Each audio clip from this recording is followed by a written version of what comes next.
Hey everybody, it's Daniel from thecellularguru.com, and today we're looking at the HTC Desire Z from Bell. Oh. Well, I have better thing to do. Let's get to the review.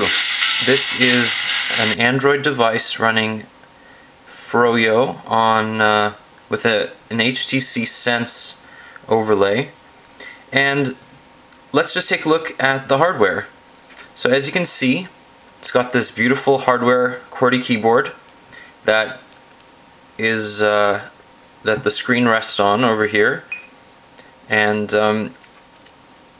it's got a nice hinge design that is very smooth and doesn't seem like it's going to break anytime soon. I've done this a few times.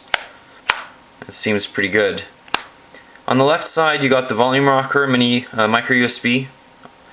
On the right, you've got the dedicated camera button and the battery release. Top of the device, 3.5mm jack, power button. And on the front of the device, 4 capacitive buttons and the trackpad. So this is running an 800 MHz processor, 512 megs of RAM, 4 gigs of internal storage, 5 megapixel camera with flash on the back, as well as access to Android's quickly growing Android marketplace. So let's take a look at some of the features that you can expect from a high-end Android device such as this. So first of all, you're going to notice that it looks a little bit different than stock Android, and that's because this Sense overlay kind of takes the best features of Android and adds a bunch of widgets, a bunch of functionality, and says, here you go, use it. So one of the things we have is the calendar feature. Really nice. Much improved from the stock Android, as well as contacts. The clock, really nice. You can use this as a desk side clock if you have a stand. Otherwise, it just works really nicely when you're sitting next to your when it's sitting next to your desk at work. You got the camera. Also looks really nice with this touch to focus, which is not in stock Android, as well as your digital zoom. You also have the choice of adding a number of different effects. This can be something called vignette, depth of field, vintage, grayscale, posterize, sepia, whatever you like, it's there. As well as supports 720p video. And let's take a look here. You can see up to 5 meg resolution, and change it to video, 720p.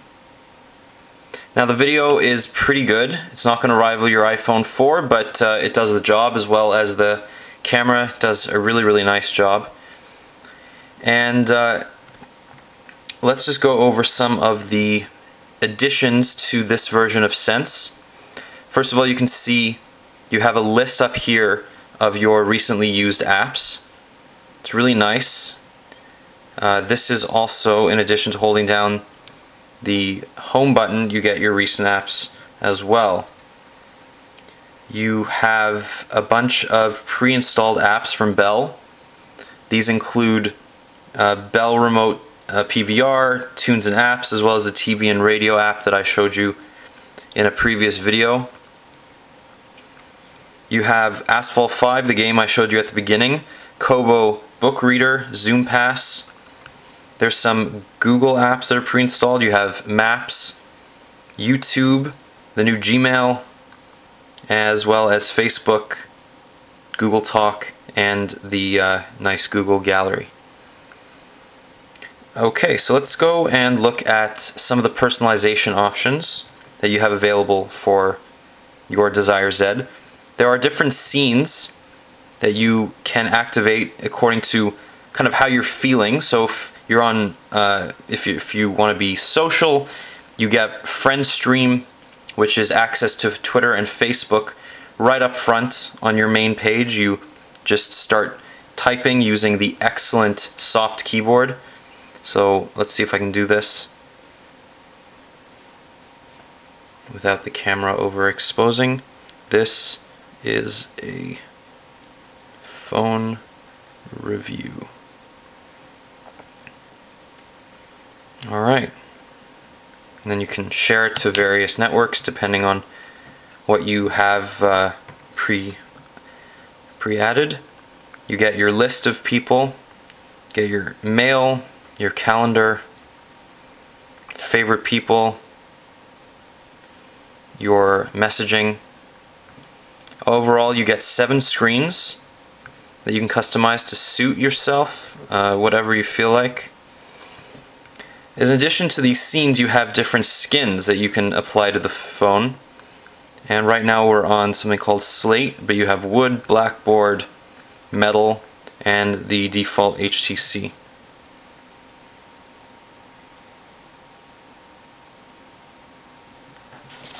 So let's take a look at the keyboard. It's got a nice rubbery feel to the buttons. They have a nice click to them. You grip the phone kind of like that. And one thing I did notice is that some of the devices have a bit of a push when you kind of grab it like this and you're typing. Your index fingers rest like this, and when you're pushing down, the battery cover will move while you type, and it's a bit frustrating, but not the end of the world. As you can see on the keyboard, you have a lot of different symbols. Most things that you want out of a full-size keyboard are available here. You have 2 function keys. You have a dedicated @ question mark, period, comma, tab, search, and you have these 2 quick menu buttons over here. And I've set one of them to launch the camera. And the other one I've set to launch Angry Birds, because that, God knows, is probably the second most used app on this phone. And one thing that you can say is that the performance on here is excellent. Let's take a look and see for yourself. It's not quite as smooth as an iPhone.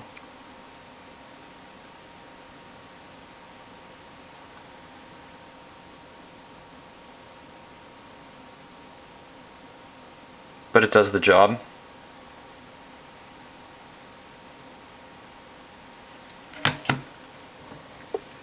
So let's take a look inside the menus.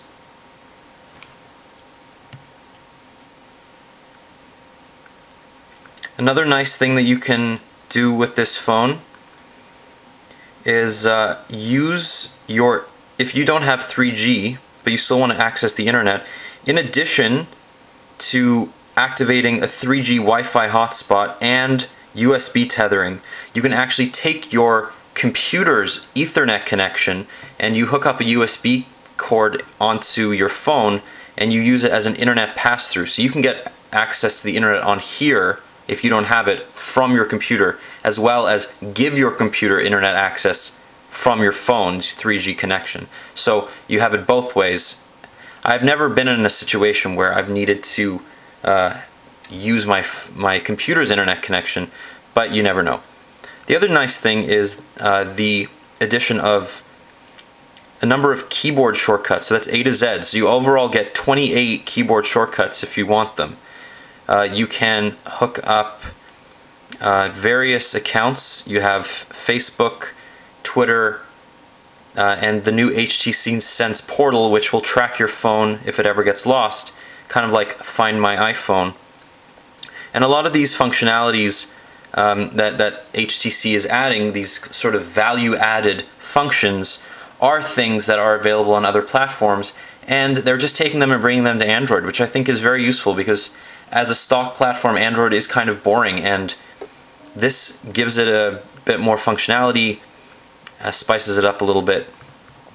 So you can see here, you also have new personalized sounds, and what HTC is doing is they allow you to download new sound sets, new ringtones, whatever, from their own hub. So they will start earning money from your downloads.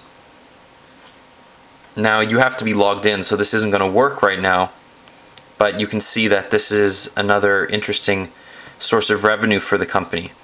So how do I like this phone? Well, I actually love it. I think that this is probably one of the most well-rounded Android phones ever made.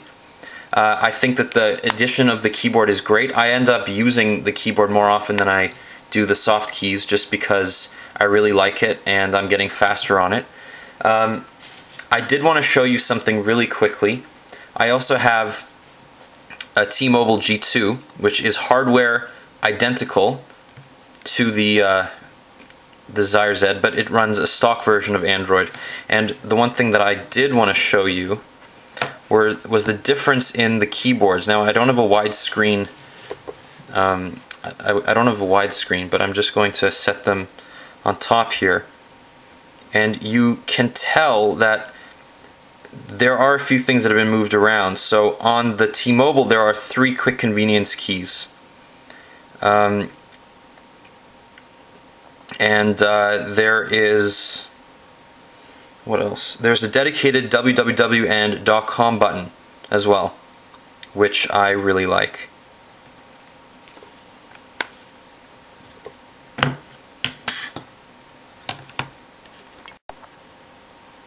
Another thing I'd like to say about the Desire Z is just how nice and bright the screen is and how accurate the touch sensitivity is.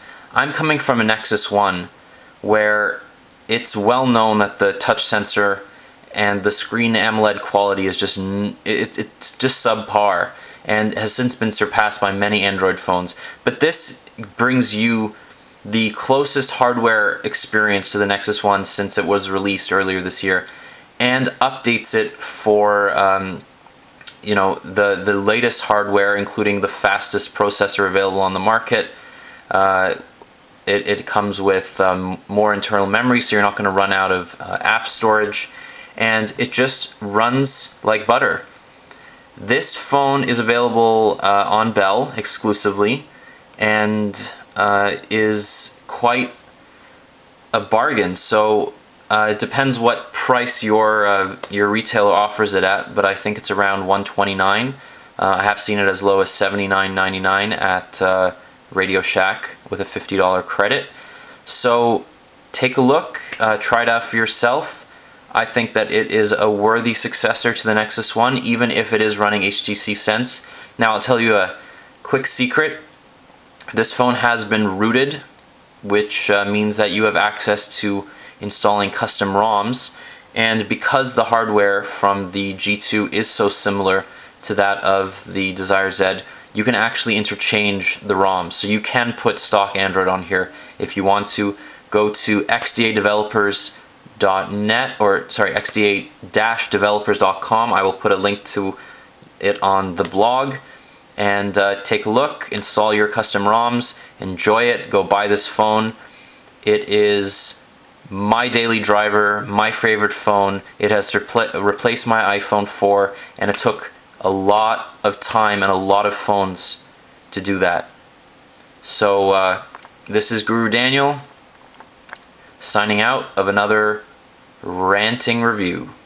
See you later, guys.